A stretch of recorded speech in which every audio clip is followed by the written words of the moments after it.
Hey guys, as you can see from the thumbnail, we are making cake today. I'm just using a basic yellow cake. You can use whatever is your favorite. And I am going to grease up and flour these little pans.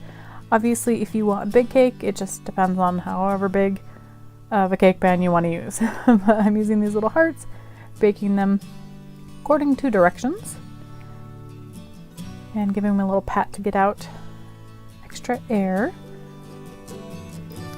You'll leave them in a pan for just a little while, but you don't want to let them completely cool in there because it kind of just steams in the moisture too much. Like if you take it out too early, it'll dry out faster.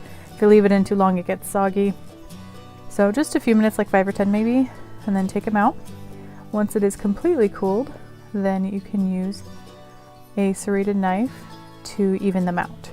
You don't have to do this, but I kind of, you know, it's a flat look, it's like the candy, and then the scraps you can use for like cake pops or something.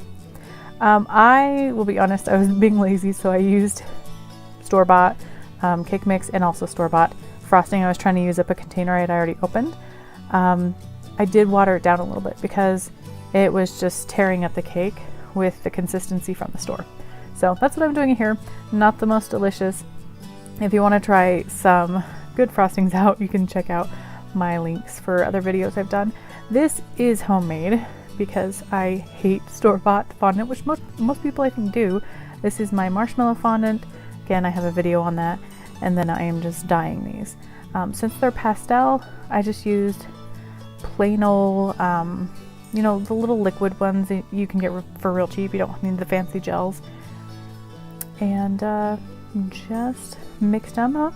I did not use gloves like I should have, and of course it dyed my skin a little bit, so not the most attractive thing, but the world does not end. Anyway, as you can see here, I am rolling it out and using lots of powdered sugar. That's what's on the bench there, to make sure it doesn't stick like you would flour for sugar cookies, for example. And then carefully laying it over it, smoothing it out, trimming at the bottom. And then the bottoms I just kind of tuck under. And there you have the basic of these little cakes.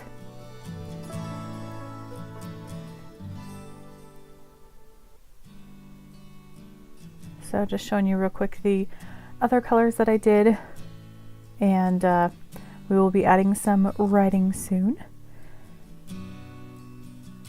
I have a wonderful royal frosting recipe. I mean, it's pretty standard stuff, but I decided to do royal icing just because it's not going to smudge.